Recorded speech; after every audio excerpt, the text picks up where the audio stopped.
Udah telat, aku keluar.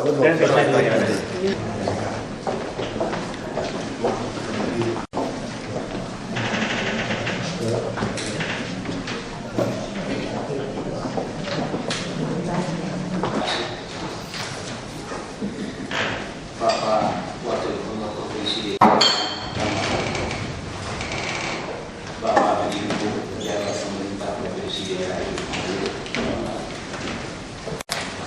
Bapeda yang diwakili oleh pimpinan di sini, hadirin yang kami muliakan, selamat pagi, salam sejahtera untuk kita semua. Assalamualaikum. Terima kasih atas kehadiran Ibu dan Bapak sekalian untuk kita bersama melakukan diskusi dalam kelompok yang bersifat fokus. Khusus kepada yang terhormat Bapak Wakil Gubernur, kami sampaikan terima kasih karena dalam kesibukan beliau meluangkan waktu untuk hadir di antara kita di sini. Acara ini adalah bagian dari kegiatan DFD yang diselenggarakan Komisi C. Temanya adalah fokus group discussion pemberdayaan masyarakat, khususnya komunitas RW PKB.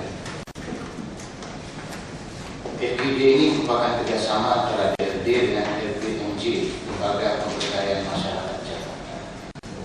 Dan kami sekaligus sudah berharap ini adalah tonggak awal kita secara intensif melakukan kerjasama antara dua institusi. Latar belakang penyelenggaraan adalah adanya paradigma pembangunan yang berorientasi pada manusia dan masyarakat, people-centered orientation, dengan perspektif pemberdayaan masyarakat, yaitu upaya mengembangkan, meningkatkan kesadaran, kepedulian, keberdayaan, serta kemampuan masyarakat, baik secara individu maupun kelompok, sehingga mau dan mampu dilibatkan dalam setiap tahapan pembangunan, sejak dari perencanaan, pelaksanaan, pengawasan, pemanfaatan, dan pertanggungjawabannya. Tujuan dari FGD ini adalah menghimpun dan menginventarisir berbagai pemikiran guna menyempurnakan konsep-konsep program pemberdayaan komunitas RW sebagai bahan masukan yang akan dituangkan dalam draft peraturan gubernur serta manual juklak dan juknis program pemberdayaan masyarakat komunitas RW. Adapun peserta yang diundang sejumlah 50 orang, terdiri dari berbagai unsur yang merupakan para pemangku kepentingan dari pemberdayaan masyarakat di DKI Jakarta, antara lain perwakilan unsur dari unit terkait pemerintah Provinsi DKI, tingkat provinsi, kota, kabupaten, kecamatan, kelurahan sampai ke RW. Perwakilan dari PPKK, lembaga swadaya masyarakat, baik di tingkat Jakarta maupun tingkat nasional. Perwakilan dan konsultan PMDN Mandiri DKI Jakarta, perwakilan dari universitas, dan anggota DRT dan LPMJ. Terima kasih kepada pembicara dan pembahas yang kita undang, di antaranya Profesor Paulus dan Pak Yayat yang mesti menjadi moderator, dan Saudara Dr. Lala Korpaking yang juga telah hadir di sini. Hasil dan tindak lanjut yang diharapkan adalah pemahaman bersama tentang konsep, tujuan, sasaran, dan prinsip pemberdayaan masyarakat, khususnya komunitas RW. Kedua, penyempurnaan dan pemantapan konsep program pemberdayaan masyarakat komunitas RW agar dapat meningkatkan kinerja pembangunan secara intensif, terukur, konsepsional, sistematis, tertib, dan efektif. Yang ketiga adalah dukungan kebijakan dan mekanisme program pelaksanaan program pemberdayaan masyarakat komunitas RW dan program dana dampingan atau matching fund kita harapkan terwujud atau terrealisasi. Kepada panitia pelaksana itu teman-teman dari Komisi C DRT, kami menyampaikan terima kasih atas upayanya dan dapat diselenggarakannya FGD. Juga terima kasih kepada rekan-rekan dari LPMJ atas kerjasamanya. Terakhir kami sampaikan terima kasih kepada Ibu Kepala Bapeda dan jajaran beliau atas semua dukungannya terhadap DRT termasuk acara. Terima kasih banyak. Wassalamualaikum warahmatullahi wabarakatuh. Kami harapkan ada pencerahan dari Bapak Wakil Gubernur kita sekalian. Itu saya.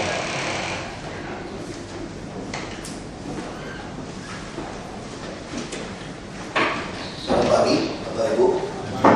Yang saya hormati, yang singkatnya para profesor, doktor, master, PhD dari Bapeda dan PNS yang hadir. Saya selalu katakan kalau ditanya lebih gampang mana jadi wakil gubernur atau jadi bupati di Belitung Timur, Jakarta, saya bilang lebih gampang Jakarta. Semua protes. Kenapa? Ini pagi ini membuktikan teori saya. Di Belitung Timur tidak bisa saya kumpulkan profesor doktor PhD seperti pagi ini untuk diskusi. Dan PNS di DKI itu sekarang kita sampaikan ide apa saja, nangkap. Semua nangkap. Tapi kita ketemu ada persoalan sekarang. Ada beberapa persoalan. Saya harus pikir ini memang harus melibatkan semua pihak. Hampir semua PNS itu tidak ada yang tidak salah. Apa itu oknum jaksa mengatakan kamu tidak salah saja, saya bisa cari salah kamu. Apa yang kamu salah? Dan di Jakarta juga terlalu banyak orang pintar, tidak banyak kerjaan, bisa dirikan RSP dengan mudah, bisa buat surat kabar dengan mudah. Ini juga memeras PNS-PNS yang bersalah tadi. Nah ini yang membuat satu distorsi untuk bicara soal pemberdayaan masyarakat ini. Saya mau cerita di sini kenapa. Kalau Anda tidak mau nyetor saya bongkar dosa lama Anda. Itu yang saya tawarkan selalu dari dulu. Mari kita rekonsiliasi. Jangan korek-korek lagi kesalahan yang lama. Hanya untuk seorang lurah, camat, salah administrasi, karena mesti ada kegiatan-kegiatan yang tidak ada di dalam anggaran, lalu menciptakan anggaran-anggaran fiktif kan, untuk tutup-tutupin. Ini persoalan, terlalu banyak perlombaan. Misalnya contoh dari apa itu? BKPM, BKB, terlalu banyak singkatan. Ya, Badan Pemberdayaan Masyarakat dan Keluarga Berencana ya, namanya. Ya. Itu banyak sekali kegiatan PKK ada dana. Ini mohon maaf nih PKK ada dana, begitu turun atau bidang-bidang boksi bagi cash, semua jatuh jadi honor. Misalnya kegiatan-kegiatan perlombaan serahkan sama Pak Lurah, sama Pak RT RW. Nah, RW yang punya duit dari mana? Bisa kaya yang bagus, ngemplang jarum hijau, dibikin kios-kios nyewain misalnya. Yang punya duit Pak RW-nya yang mau dibikin itu, atau yang punya parkir dia. Nah itu yang kita kasih hadiah kadang-kadang misalnya, karena dia bisa bantu dengan banyak. Dan uang yang dikerjakan kita juga tidak tahu dinas kita sudin-sudin kemana. Nah dulu kita mendapat kebijakan begini, kita sepakat RW atau RT lebih tahu persoalannya, masyarakat lebih tahu persoalan daerah kita.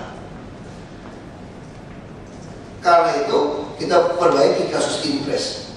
Kita berpikir, misalnya soal sekolah contoh, kepala sekolah dan komite pasti lebih cinta, lebih ingin sekolahnya baik, kan itu pikirannya. Kalau impres zaman Pak Harto turun di surat, terjadilah kontraktor lain. Lalu kita buat proposal melawan undang-undang. Uang dihibahkan ke sekolah, ke Pak sekolah yang kerjakan ke Pak komite. Kan kira-kira begitu. Apa yang terjadi seperti itu? Apakah jamin komite itu tidak nyolong? Yang mesti diganti plafon. Sekarang tiba-tiba Pak sekolah jadi pimpro. Beli buku saja tidak sebagian, tentu tidak semua, komisi 20%. Sekarang tiba-tiba si proyek melanggar peraturan demi supaya ya dapat dicuri orang dulu, dia nyumbang aja mau. Kenyataan juga ada. Ini persoalan kita nih. Saya mencontoh. Saya sepakat kalimat teorinya semua bahwa memang harus pemberdayaan masyarakat. Masyarakat itu saya setuju. Saya punya pabrik dulu. Ini lucu sekali, ini menarik, distorsi terjadi. Saya selalu katakan kepada teman-teman, daripada kita beli Land Cruiser, kita jalan-jalan ke luar negeri, bawa anak kita yang masih kecil-kecil begini, dia tidak akan ingat. Waktu gede dia lihat foto aja. Bapak bawa saya keliling dunia, ini foto, dia nggak tahu apa-apa. Lebih baik kita kasih pegawai yang teladan buat rumahnya yang bagus. Kira-kira ukuran 50 meter beton, dia tidak mungkin bikin. Tapi sekarang pertanyaannya, siapa yang perlu kita kasih? Nah, boleh teori bapak-bapak tadi Pak. Karyawan memutuskan sendiri siapa yang ada mau yang dapat. Kan gitu, teorinya gitu kan. Nah, apa yang terjadi begitu seleksinya keluar? Kaget saya. Kok yang paling panas tukang tidur yang dapat? Kenapa? Ternyata di dukun kampung. Orang aja. Ya semua takut kalau tidak kasih dia duluan. Nah, maksud saya ini contoh yang sangat sederhana. Ketika penegakan hukum tidak jalan, Jakarta sama. Belum tentu ketua RW yang baik, orang yang hebat itu orang yang kita mau. Bisa jadi itu kepala preman, semua takut sama dia. Jadi pemilihan apapun apa kata dia, masyarakat takut. Nah, depannya. Jadi semua takut kan? Ini contoh nih. Saya kaget setengah mati ketika saya menghadirkan rumah. Saya tahu yang rajin ini, saya udah bayangkan harusnya dia yang dapat. Kenapa kalau nama ini semua mereka putuskan? Baru saya cek, dukun dia kurang ajar di kampung itu. Nah ini contoh. Ketika kita memberikan sesuatu, ini swasta loh Pak. Maunya uang kita kasih, sekarang kita bayangin di masyarakat. Kalau uang kita berpikir, paling ideal itu pikiran saya, ya kasih di lurah saja uang-uang itu, dia lebih tahu. Buat apa dia sudin, gara-gara jalan, sekarang mampet. Dia nggak bisa perintah sudin, baik kota pun nggak bisa. Ada jalan berlubang, sudin PU kan nggak ada anggaran. Kita pun tidak tahu anggarannya ada atau tidak ada. Akhirnya sebagian dikasihkan kepada lurah supaya aktif. Apa yang terima dari lurah sekarang? Begitu terima uang, lurah itu dia tidak siap. Banyak sekali struktural yang ada itu tidak ada staf di bawah, di kelurahan. Tiba-tiba Pak Lurah disuruh untuk ngurusin administrasi. Nah, ini contoh waktu saya bupati. Tadi kan sama nih. Yang punya rakyat, yang punya wilayah siapa sih? Ya Lurah. Kalau bahasa struktural, dia Pak Kades. Target kita kan dapat membuat penuh otak, perut, dompet rakyat. Kan itu aja teorinya. Otak penuh gimana? Ya semua otak kiri, otak kanan, depan belakang, ya seni, ya rohani, mesti itu kan semua otak mesti gitu. Kan macam-macam otak. Nah perut juga itu sehat, dompet daya beli, ini sama. Nah apa yang terjadi kementerian? Ini lucu. Saya masuk komisi 2 DPR ini, saya langsung koreksi. Semua kementerian punya proyek untuk desa. Jadi satu desa itu bisa ketiban 8 proyek dari kementerian. Ini nih kondisi Indonesia nih. Kita bisa bayangin ke Pak Desa harus membuat laporan-laporan. Ya mana ngerti ke Pak Desa itu buat PNS tuh. Bayangin dibuat kebijakan bahwa Sekdes harus PNS. Sekdes kamu bagaimana? Ya diangkat saja jadi PNS. Ini cilaka yang lebih gila. Ini lebih gede lagi maksud gitu. Jadi kan untuk tutupin banyaknya proyek ke bawah, tidak ada yang bisa membuat laporan-laporan. Kalau itu harus PNS supaya dia bisa memegang, jadi apa pemegang apa keuangan KPA-nya itu, mesti Sekdes. Lalu Sekdes kamu gimana? Udah gampang diangkat jadi PNS. Ribut lagi yang umur tua segala macam. Belum lagi malsuin Sekdesnya segala macam. Yang udah meninggal ciptakan yang baru itu jadi sisa sampai hari ini. Tapi yang lebih pusing lagi apa yang terjadi? Ada namanya LSM, namanya konsultan-konsultan yang menawarkan membuat itu semua. Dan ini semua ada biaya itu terjadilah manipulasi untuk tutupin mereka. Ini fakta sih, cerita pengalaman kita pemberdayaan masyarakat kan. Nah apa yang lakukan akhirnya? Ya jadi ajak ATM pembahasan. Kan kalau diperiksa pasti terjadi kena. Tapi yang konsultan bagi-bagi tidak pernah kena. Karena ketakutan. Ketakutan pasti tidak jalan semua program. Belum lagi kalau bantuan uang segala macam yang dapat cuma dia kelompok-kelompoknya saja. Ini juga masalah. Nah saya tidak tahu, tapi saya kira nanti Bapak Ibu bisa bisa diskusikan.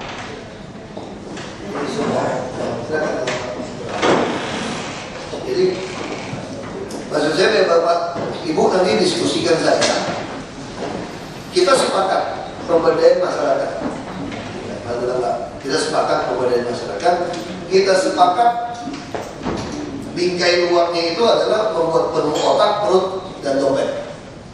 Ini bingkainya. Nah sekarang jadi masyarakat bagaimana APBD DKI yang besar tidak tumpang tindih, tidak terjadi manipulatif. Ada juga CSR, contoh paling sederhana, misalnya terjadi banjir. Kita menyediakan dana mungkin ratusan ribu nasi bungkus. Pertanyaan saya, apakah nasi bungkus yang dibantu dari semua swasta perorangan itu juga dihitung sebagai nasi bungkus? Nah, bisa contoh, makanya ini contoh pemberdayaan masyarakat. Makanya saya tidak setuju. Saya bilang penanggulangan bencana, kita sudah tahu kalau banjir pasti ke tempat mana fungsi.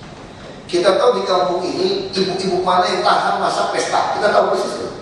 Bahkan siapa yang meminjemin baskom, ember, panci, piring, kita tahu semuanya. Nah kenapa kita tidak mau mereka itu yang kita berdayakan, dimanfaatkan?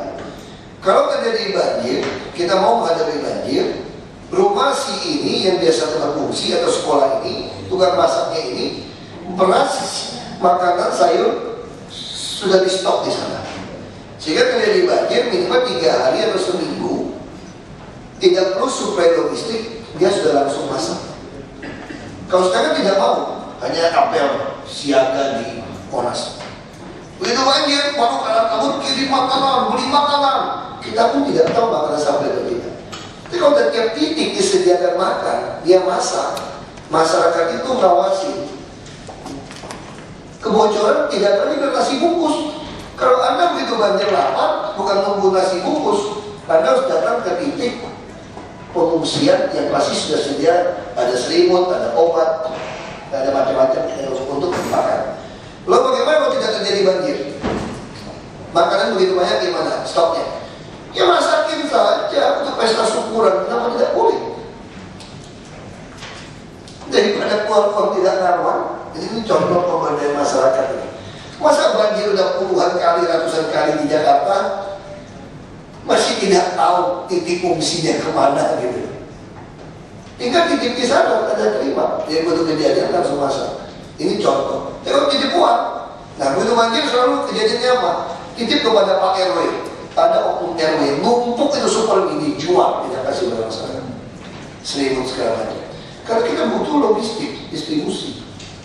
Nah terus lurah. Ketika RW sudah main jadi raja, nyolong-nyolong tanah negara untuk sewakan, pecat. Bila perlu lapor ke polisi, pidanakan. Kita tidak pernah berani lakukan. Jadi saya mau cerita situasi yang kita hadapi. Sekarang Pak Lurah ditangkapin dari jaksa semua. Cari kesalahan yang lama. Wah, pada ketakutan. Gak mau lagi uang. Nah, sekarang kalau gak mau uang, bagaimana caranya kita? Nah, saya berpikir kemarin dengan lapor Pak Gubernur juga, harusnya Lurah itu cuma jadi koordinator, semacam pemerhati yang melaporkan kepada kami apa yang terjadi. Lalu kita mau kasih dia poin TKD. Jadi TKD sekarang kita merubah namanya, bukan untuk lagi jadi daerah, tapi usaha nambah gaji, nggak usah dikurangi. Usaha nambah gaji yang ditentukan dihukum dengan absensi. Karena pinter goblok, pengadilan sama, cuma absen saja. Nah kalau TKD itu harus bisa diukur secara individu. Kamu kerja apa?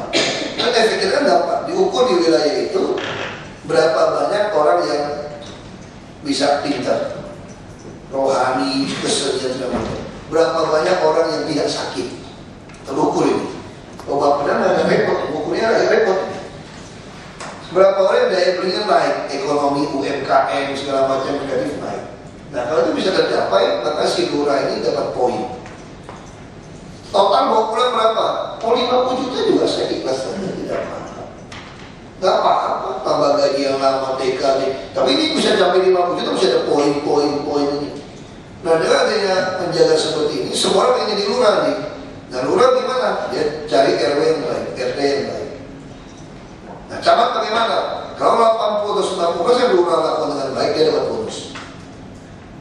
Tapi nggak perlu. Kalau dia 100%, lurahnya baik, dia dapat bonus lebih tinggi. Nah, dia supervisor seperti itu. Jadi di luarnya TKD sekarang, ini TKD diganti nama, dia jumlahnya sama, tambahan lagi. Dia tambahan TKD itu ada hitungannya poin-poin. Saya kira mungkin 2015 baru bisa jalan, karena sistem kita belum siap untuk nilai mereka. Nah, makanya saya forum diskusi ini, kita harus pikirkan bagaimana caranya supaya uang-uang itu jatuhnya jelas. Jadi si lurah betulin sesuatu, si lurah harus dilatih, dia ngerti nih, ada uang di SKPD mana perintah. Dan SKPD mana harus transparan, tahu uangnya pakai atau tidak. Karena PU juga bisa nakal, kebersihan juga bisa nakal. Dia bilang sampah sudah selesai, saya angkut. Padahal mau sampah ngambil yang swasta, perumahan swasta, numpuk di kampung itu. Dia dapat uang ini dihitung, jadi jatahnya habis. Tadi yang buang ke sungai, jatahnya habis. Semua bagi-bagi duit. Uang sampah itu betul-betul uang bagi habis. Dinas kebersihan sebetulnya bisa kita bubarkan, jujur saja. Tidak boleh dinas kebersihan, lebih baik memanfaatkan masyarakat. Anda bisa tampung sampah bersih, Anda bisa bangun insenerator di tiap kelurahan, Anda bakar saja habis. Tentu yang teknologi baik ya. Anda dapat bonus uang untuk lakukan apa? Lebih benar. Daripada dinas kebersihan buang sampah, ngangkut sampah mau 100 miliar lagi, belum lagi tipping fee mau 400-500 miliar. Bagi-bagi bisa-bisa itu uang semua. Katanya itu 6.500 ton dibawa ke Bantar Gebang. Kalau diukur, udah penuh Bantar Gebang, kenapa nggak penuh? Volumenya jadi masalah kan? Pembagian merata ini kelihatannya ini. Nah ini mesti kita duduk bersama untuk bereskan soal sampah, macam-macam kita bisa lakukan. Tapi yang penting lurah itu tidak pegang uang. Kalau pikiran saya, mungkin saya salah di koreksi ini, enaknya depan profesor PSD semua. Jadi dia harus memonitor uang yang ada di SKPD, sehingga SKPD itu tidak nilai. Yang udah kerja lurah, dia seolah mendaftar dia. Saya pengalaman Pak Ibu Bupati, saya contoh dinas pertanian, perkebunan. Wah ini paling rajin. Kalau ada kebun orang bagus, kebun ladanya bagus, pasti datang itu dinas foto-foto, semua foto-foto, seolah-olah bantu dia. Begitu laporannya itu seolah-olah binaan dia, kurang ajar gitu. Nah itu biaya Tuhan itu binaan itu dia bilang. Padahal di petani nggak pernah dibina. Itu contoh nih, kita bisa kerjakan. Ya kita suka mengklaim, itu mohon maaf ibu PKK, saya juga janda nih. Ibu saya bukan tanam bunga banyak. Jadi kalau ada pemeriksaan penilaian, itu bunga-bunga ibu saya dipinjem di kampung, taruh semua. Yang namanya apotek hidup semua, tanam semua. Begitu pejabat yang pusat datang, pulang, bawa pulang pun udah layu ke rumah saya. Kayak disiram begitu, ini gimana kayak disiram. Tapi uangnya keluar terus, pegangan keluar terus. Ini nggak bisa. Kayak kemarin istri saya bilang dari Pak Deden, langsung kasih cek 1,8 miliar untuk pegangan. Tarik cash, langsung bagi-bagi, nggak bisa. Semua masuk ke dalam bank, semua keluar ke data timbangan. Karena catatan terbaik itu ada di bank.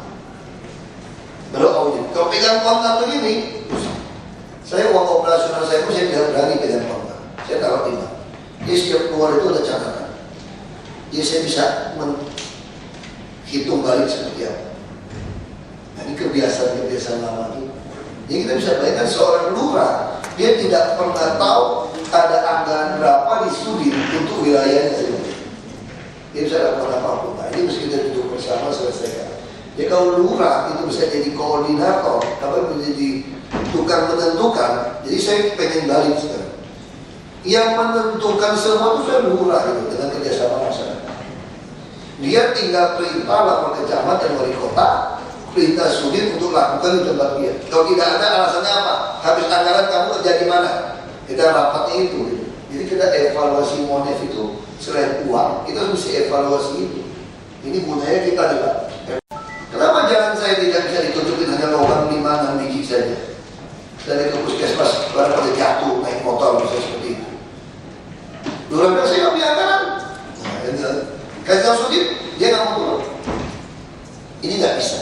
Lurah harus perintah, dia harus berbuat laporan. Jadi setiap laporan yang dia bikin, makanya mesti elektronik tadi. Dia buat laporan itu nggak bisa ditutupin, sulit kita tegur. Kenapa ada laporan lurah seperti itu? Bisa contoh, yang sederhana ini. Ini bisa lakukan secara manual. Saya dulu punya 12 lokasi tambang. Lalu saya kerja bantu bapak saya. Jadi kalau ada mesin rusak, saya punya base camp di tengah untuk servis. Kalau rusak bisa berjam-jam. Saya tanya sama dia, kenapa begitu lama? Kenapa kamu tidak lapor? Yang ditambang bilang, kami sudah lapor, tapi yang dilapor tidak datang-datang. Gitu. Kenapa? Padahal bisa juga dia lapor, bisa juga dia tidak lapor. Kalau tidak lapor, semakin tambang dia tidak jalan, mereka tutup-tutup rokok, naik kartu kan? Dia lapor bisa juga, yang ini juga kurang ajar, tidak upeti juga. Kamu kalau mesin jalan, kok gak kasih kita komisi, gak kasih, kita perbaiki mesin kamu. Jadi sesama swasta pun terjadi berkuasa merestorasi. Ini fakta rakyat kita sekarang ini. Kamu enak aja, saya mesin gitu, kamu dapat duit, kamu dapat bonus, saya dapat bonus. Nah ya saya suruh dia buat laporan. Begitu dia kontak radio, saya pasangin radio. Begitu dia buat laporan, mesti tercatat. Itu manual, saya mau bikin sistem tercatat. Dia lapor jam sekian. Yang datang konter jam berapa? Saya ukur jarak. Nah ini mesti ada evaluasi. Jakarta begitu luas, tentu butuh ada yang evaluasi lagi. Ada camat, ada masyarakat yang evaluasi. Kita udah buka semua anggaran di kecamatan. Nah di kelurahan, kita pengen masyarakat itu ikut monitor apa yang terjadi di dalam. Jadi saya terlalu banyak item, 60.000 lebih pusing, saya juga pusing. Nah ini mesti capek-capek. Kelurahan, kecamatan, kita mulai pikirkan ini maunya apa. Jadi sekali memang harus dibuang ya, seperti dukun itu kayak dulu itu. Nah ya semua buat si dukun aja, semua takut. Nah ini distorsi juga. Nah saya kira itu yang bisa saya bagikan. Saya harap ini bisa diskusi. Ini mungkin saya juga salah. Saya juga ini hanya pengalaman saya belum tentu benar. Tapi saya mau bagikan itu yang terjadi di kita. Sekarang bagaimana merumuskan itu, bukan lagi menaruh uang semua di lurah takut setengah mati, ada dosa lama di plus. Tapi bagaimana dia juga tidak mengerti secara teknik, secara administrasi tidak mengerti. Biarkan lurah itu jadi informal, pemerhati untuk supaya warga otak, perut, dompet. Nah dia perintah kita ada satu sistem yang memonitor sulit dan tidak melakukan, ini dia salah. Kalau tidak uangnya habis di mana? Jadi antar lurah itu jangan ditipu. Dia sudah bilang, di lurah itu saya sudah perbaiki jalan katanya. Oh iya, padahal sana juga enggak, dia bohong. Padahal dia tidak ada di mana-mana. Nah ini juga mesti kita evaluasi. Ya saya kira itu lebih penting Pak, bagaimana FPMJ terus DRD merumuskan supaya uang kita itu bahasa kita tidak pernah beres di Republik ini. Soal koordinasi tadi, jangan jalan sendiri-sendiri. Kita punya kekuatan uang yang besar, lebih baik uangnya difokuskan, selesaikan satu, jangan setengah-setengah. Jadi istilahnya masak itu enggak masak-masak itu. Kalau tidak cukup api, ya masak satu saja. Kita pilih yang mana betul-betul lebih fokus. Dia pas setengah, kami selesai di sini tidak jadi apa-apa juga. Nah itu yang kita harapkan. Dan sekali lagi terima kasih banyak Bapak Ibu untuk waktu untuk diskusi seperti ini. Nah, saya geser yang lain, jadi saya tinggal ada laporan kesimpulan lebih enak. Jadi kalau saya ikut berdebat. Jadi kira-kira pikiran kami ya seperti itu. Nah, Pak Gubernur dan saya, pikiran kami seperti itu. Dan sekarang kan bebas, sudah bertemu kami bebas. Kami selalu percaya teori kalau kepalanya lurus, bahwa tidak berani tidak lurus. Dan kita garanti kasih jamin kepada seluruh warga DKI bahkan PNS, jangan ragukan kami. Jangan cuma soal uang, nyawa pun kami siap taruh supaya Jakarta baru terwujud. Jadi tidak ada lagi alasan untuk siapapun mengatakan ini itu, tidak ada alasan. Nyawanya kita memarah, mau apa itu? Saya betul-betul serius. Gitu. Sampai mau mati seperti apa, mau tulis nama pun sudah pesan. Saya serius ini supaya kalau tidak, karena persoalan DKI ini ada persoalan penegakan hukum, masalah nyali. Karena kita lakukan apapun akan menyenggol kepentingan oknum melarat sampai konglomerat. Jadi DKI tidak perlu latihan otak. Otak Bapak Ibu lebih pintar dari saya. Saya cuma perlu latihan otot supaya nyali saya ada, jantung kuat, saraf kuat. Itu aja Pak. Jadi saya tidak perlu ikut diskusi, saya latihan otot saja. Terima kasih.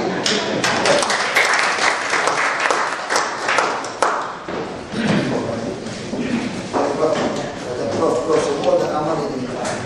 Ya, ini pengalaman lagi aman ini.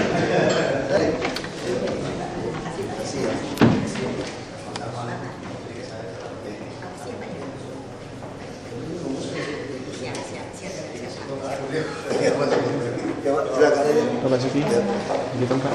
Itu ada.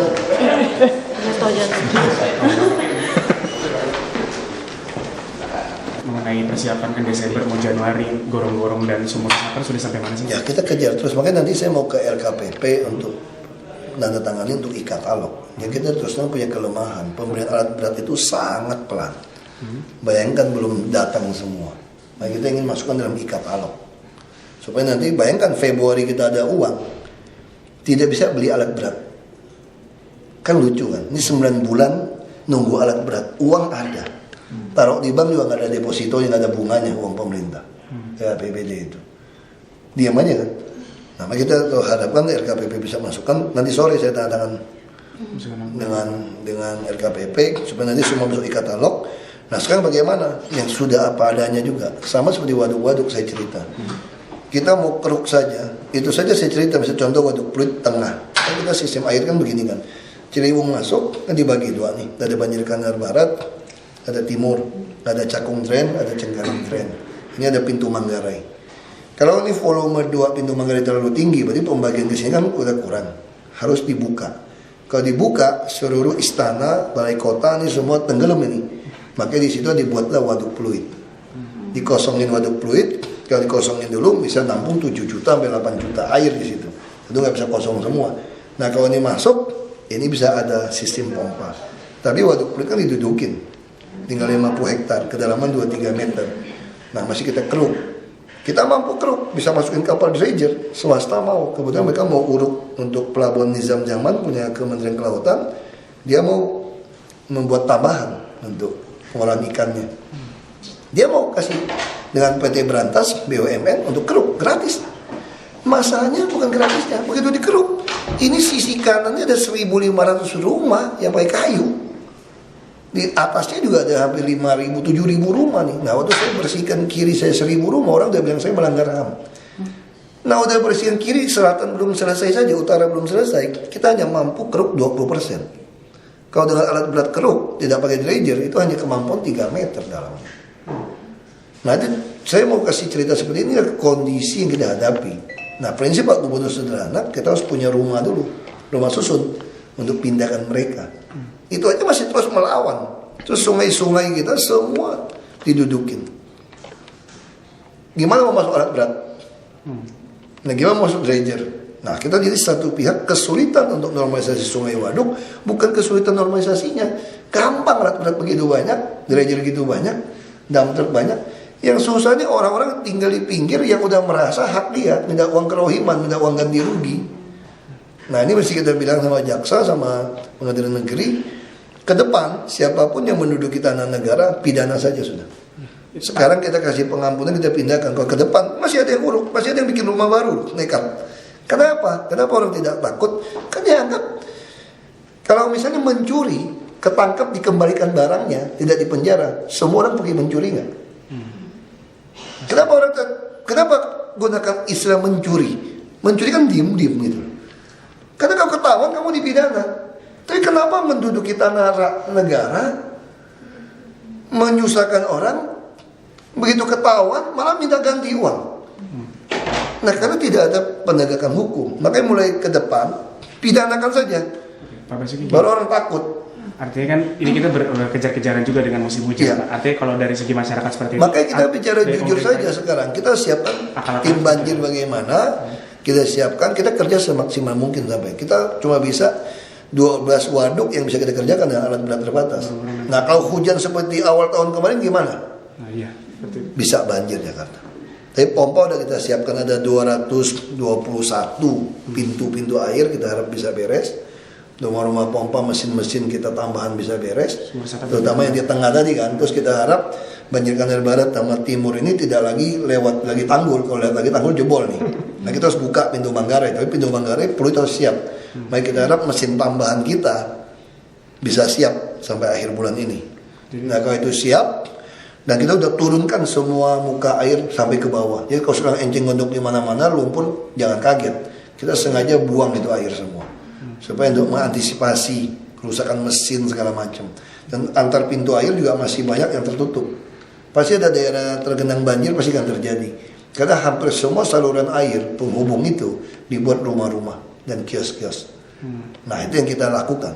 Banyak orang nggak suka sama kami karena kami bongkar, terserah. Kami pun sudah siap, Anda pun nggak usah pilih kami kembali. Daripada Anda menyusahkan seluruh Jakarta. Ya kita akan sikat Anda gitu aja udah. Jadi kalau Anda sumpah 7 turunan tidak mau pilih kami lagi, karena mau pilih, sekarang kami usir Anda, sumpah saja jangan pilih. Kami lebih rela tidak dipilih lagi. Daripada Anda bajingan dudukin jaringan saluran air semua gitu. Dia nggak ada urusan. Next. Ya. Kalau yang tentang tender parking meter itu gimana? Nah kita pengennya tendernya tuh, saya bilang sama mereka, saya mau seluruh yang menang satu. Jadi biar satu sistem. Supaya kan dia bisa pasang CCTV buat nyumbang kasih kita kan. Nah terus kita mau bikinkan ini semua tidak ada lagi parkir on street di Jakarta. Hanya buat macet saja. Jadi kalau ada parkir semua misalnya off street. Seperti kantor-kantor gedung gitu loh.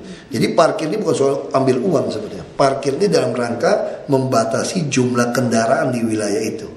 Maka kita bisa ada sistem. Makanya saya minta yang menang ini harus paksa dia pasangkan CCTV juga. Jadi bayangkan kalau semua tiap 15 meter ada mesin parkir terus ada CCTV, orang Jakarta bisa lihat kondisi semua dan aparat bisa menjaga keamanan dengan baik. Nah itu kita mau lakukan. Kita kalau on street mesti minta kenaikan tarif dari DPRD. Tapi kalau off street kan tidak perlu, sudah ada putusannya gitu loh. Nah ini yang kita mau. Yang saya minta tendernya jangan di spot-spot satu potong. Kalau mau menang satu sistem. Satu aja. Ya satu sistem supaya kontrolnya gampang. Jadi kita bisa membuat sistem zonasi parkir. Tengah lebih mahal, makin pinggir makin murah. Jadi sekali lagi parkir ini dalam rangka bukan soal uangnya sebetulnya. Dalam rangka untuk membatasi kendaraan. Tentu kami harus beli bus. Makanya saya mau ke LKPP juga supaya bus-bus yang tadinya karoseri tidak pernah dalam e-katalog harus dalam e-katalog. Nah bayangkan kita mau beli 2.000-3.000 bus, gagal tahun ini. Terbatas. Karena tender kan, sanggamenya enggak, datang juga macam-macam. Mesinnya juga bisa dari merek yang aneh-aneh gitu loh. Kalau yang mereknya jelas kita bisa bawa ke ATPM kan. Tinggal servis bayar seperti kita punya mobil Kijang atau Xenia gitu loh.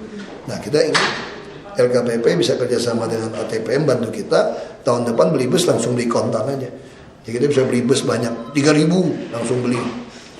Dia bisa banjirin Jakarta, tapi banjirin Jakarta dengan 3.000 bus halatnya juga kurang besar. Halatnya juga kurang bagus. Makanya kita juga siapkan untuk iklan, kita mau lelang.